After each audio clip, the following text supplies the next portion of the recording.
मुद्दा असा आहे की इंडियन मेडिकल असोसिएशन आणि गायनेक आणि ऑब्स्टेटिक असोसिएशन अशा 2 त्यांच्या असोसिएशन्स आहेत. आणि जेव्हा पी-सी-पी-एन-डी-टी सारख्या ॲक्टमध्ये त्यांचे डॉक्टर सापडतात, त्याला ते स्वतः रेकमेंड करतात किंवा इंडियन मेडिकल काउन्सिल त्यांची पदवी रद्द करतं. पण ती होईपर्यंत हे लोकं दुसरीकडे वेगवेगळ्या नावांनी प्रॅक्टिस करत राहतात.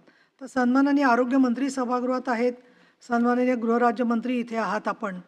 तर या संदर्भामध्ये या इंडियन मेडिकल काउन्सिलला सांगून यांच्या पदव्या रद्द करण्यासाठी तुम्ही कारवाई केली असेल तर उत्तम आहे. नसेल तर या सिद्ध होईपर्यंत ते म्हणतात की आम्ही रद्द करणार नाही. परंतु त्याचा दुरुपयोग हे लोकं केसच्या वेळेला करतात. साक्षीदार फोडण्याच्या दृष्टिकोनातून अनेक पी-सी-पी-एन-डी-टी ॲक्टच्या कारवायांमध्ये असंच घडलेलं आहे. तर माझी तर आपल्याला सूचना राहील की आत्ता जी लायसन्स देणारी कमिटी आहे त्यांच्याचकडे याचं देखरेख ठेवून कितपत ते तटस्थपणे काम करू शकतील याबद्दल मला थोडं मनामध्ये प्रश्नचिन्ह वाटतंय. तर पी-सी-पी-एन-डी-टी ॲक्टच्या नुसार कमिटीचं काम चांगलं चाललेलं आहे, असं अनेक वर्ष मी पाहते. बऱ्यापैकी त्यावर जागृती होते.